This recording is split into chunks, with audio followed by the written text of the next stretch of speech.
Mumbai Indians மொத்தமா எத்தனை cup அடிச்சிருக்காங்க? 5 கப்பு. கடைசியா எந்த வருஷம் அடிச்சாங்க? 2020. அதுக்கு அடுத்து கிட்டத்தட்ட 6 வருஷம் ஆச்சு. இப்ப வரைக்கும் ஏன் கப்பு அடிக்கல சொல்லு. ஒரு மும்பை இந்தியன்ஸ் ஃபேனா சொல்லுப்பா. 6 வருஷம் கப்பு அடிக்கல. அதுக்கு என்னெல்லாம் ரீசன்ஸ் இருக்கும்? ஒரு 2-3 வருஷம் கேப்டன்சி சரியா போல ரோஹித் சர்மாவோடது. கரெக்ட், அது ஒரு மெயின் ரீசன். ஏன்னா ரோஹித் சர்மா உட்கார வச்சாங்க, திடீர்னு எழுப்பி விட்டாங்க. கரெக்ட்.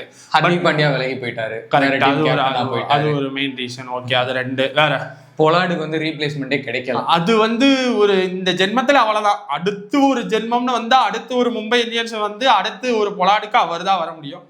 வாய்ப்பு இல்ல. அதே மாதிரி ஒரு மிச்சல் மெக்லனஹான் மாதிரி ஒரு பவுலர். போல்ட் இருக்காருல்ல? போல்ட் இருக்காரு. இப்பதானே ரீசெண்டா வந்தாரு, ஒரு 1 year 2 years.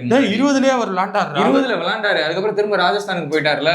அதுக்கப்புறம் திரும்ப ரீஜாயின் ஆகிறப்போ கொஞ்சம் ஏஜ் ஆயிருச்சு அவருக்கு. பழைய போல்ட் மாதிரி அவரால் போட முடியல. வேற ஏதோ மிச்சல் மெக்லனஹான் இருந்தா கொஞ்சம் நல்லா இருந்திருக்கும். வேற ஏதோ மிச்சல் மெக்லனஹான் சொல்ற ஜான்சன் அந்த ஒரு லெஃப்ட் ஹேண்டர் மலிங்கா. ஆனா பும்ரா இருக்காங்கல்ல? பும்ரா இருக்காரு. பும்ராக்கு பார்ட்னரா ஒருத்தர் வேணும். அதாவது இந்த சைடு பும்ரானா அந்த சைடுல ஒரு பும்ரா. 2 பக்கமும் போட்டு அடிச்சாதானே நமக்கு ஒரு டிஃபெண்ட் பண்ண முடியும். நீ சொல்ல எல்லா பாயிண்ட்டுமே வேலிடான பாயிண்ட். ஆனா நான் உண்மையான பாயிண்ட் என்னன்னு சொல்லவா? நமக்கு வந்து ஒரு மெயின் பிளேயரை நம்ம மிஸ் பண்றோம். அவரு தான் ஒரு லெஃப்ட் ஹேண்ட் பேட்ஸ்மேன், ஒரு லெஃப்ட் ஹேண்ட் ஸ்பின்னர், ஒரு லெஃப்ட் ஹேண்ட் த்ரோ அடிக்கிறவர், ஒரு left hand medium fast bowler, left hand bouncer போடக்கூடிய பிளேயர், எல்லாமே லெஃப்ட்ல தான் இருப்பாரு. அதே மாதிரி ஒரு அண்டர் டாக் பிளேயர்னா குருணால் பாண்டியாவை சொல்லலாம். அந்த குருணால் பாண்டியா என்னைக்கு நம்மளை விட்டு போனாரோ அன்னையில இருந்து நம்மளால இன்ன வரைக்கும் ஒரு கப் அடிக்க முடியல. ஏன் ஒரு ஃபைனல்ஸ் இருக்கு. ஒரு சில ஃபைனல்ஸ்ல எல்லாம் குருணால் பாண்டியாவால தான் நம்ம வந்து அந்த ஒரு சில ஸ்கோர்ஸே அடிக்க முடியுது.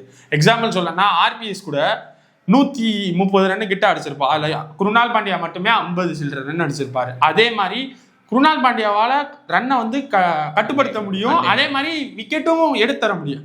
ஸோ அவரை வந்து நம்ம மேஜரா மிஸ் பண்றோம். இதுதான் என்னை பொறுத்த வரைக்கும் ஒரு மெயினான பாயிண்ட். அதுக்கு பதிலாக தான் மிச்சல் சாண்டனர் எடுத்திருக்கோம்ல, லைக் டு லைக். நீ மும்பை இந்தியன்ஸ் பிளேயர் தான்பா, ஆனா அதான் கிடையாது. மிச்சல் சாண்டனரை எப்போ எடுத்தோம்? ஒரு 2 years பேக். போன வருஷம் தான். போன வருஷம் எடுத்தோம். அதுக்கு முந்தின வருஷம் வரைக்கும் நம்ம குவாலிஃபை கூட ஆக முடியல. ஒரே ஒரு வருஷம் ரோஹித் சர்மா கொண்டு வந்தாரு. போன வருஷம் அவரை எடுத்தோம்.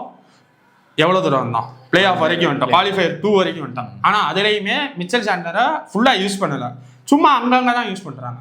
ஸோ மிச்சல் சாண்டனரை இந்த வருஷம் ஃபுல்லா யூஸ் பண்ணால் மும்பைக்கு உண்மையிலே 6th கப்பு லோடி. என்னோட பாயிண்ட் ஆஃப் வியூ மிச்சல் சாண்டனரை இன்னும் கொஞ்சம் யூஸ் பண்ணுங்க.